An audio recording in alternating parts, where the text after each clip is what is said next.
Probando, 1, 2, 3. Bienvenidos una vez más. Mi nombre es Nani Santaella y esto es Voices of Venezuela. En este episodio vamos a hablar sobre el incremento de la violencia intrafamiliar durante el periodo de aislamiento preventivo. Pero antes de empezar, quiero invitarlos a regalarnos un like y a suscribirse a nuestras redes sociales para que no se pierdan nada de nuestro contenido nuevo que tenemos cada semana. Algunos pensarán que es chistoso y estarán haciendo memes en redes sociales como este. Y aunque sí puede sonar chistoso, debemos tener en cuenta que esto no es una situación para reírse. Que aunque pensemos que la gente está encerrada en su casa y se están matando, realmente las cosas no son así. Existen o debemos tener en cuenta que ya existían precedentes de violencia doméstica antes de que esto sucediera. Debemos pensar un poquito y tener en cuenta que ya existían factores antes del aislamiento preventivo obligatorio. Y es que aunque nuestro hogar sea el lugar más seguro para resguardarnos de un posible contagio, para cuidar a otros durante este periodo, no lo es para aquellas mujeres que sufren de violencia intrafamiliar. De hecho, es el lugar más peligroso. Entre aquellas parejas que tienen antecedentes de violencia, ese periodo en el que salen a trabajar, a hacer las compras, a visitar a su familia, es un periodo de distensión, es un periodo de alejamiento momentáneo de la situación. Pero al verse confinados en una casa por X cantidad de días sin poder salir, sumándole la cerecita del pastel de la falta de ingresos, el estrés y la atención por la falta de ingresos, por tener los niños en la casa y tener que atender sus necesidades. Eso magnifica ciertas tensiones que no estaban allí o que se suavizaban mucho más con ese periodo de distensión. Y obviamente eso se convierte en una bomba donde la violencia explota y es imperante. No nos caigamos a cuentos. En este momento la violencia intrafamiliar abunda tanto como nuestra necesidad de usar un tapabocas cada vez que salimos a la calle. Por lo cual puedo atreverme a decir que es un mal momento para ser mujer. Y si eres una mujer de una población vulnerable, ya seas migrante, indígena, refugiada, habitante de calle, la tienes muchísimo peor.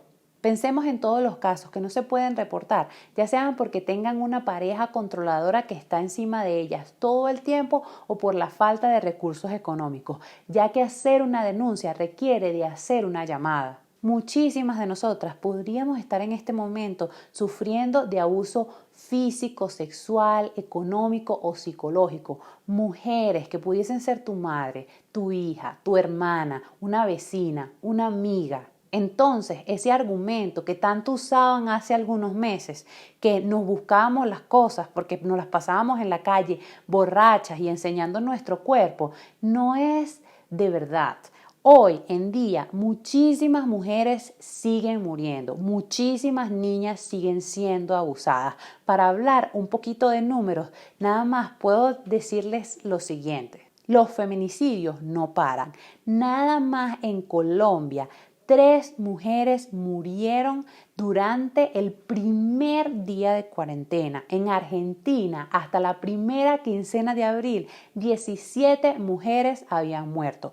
En Perú, 87 violaciones van hasta el momento de mujeres y niñas, y en México van 163 feminicidios en lo que va solo de cuarentena. 163.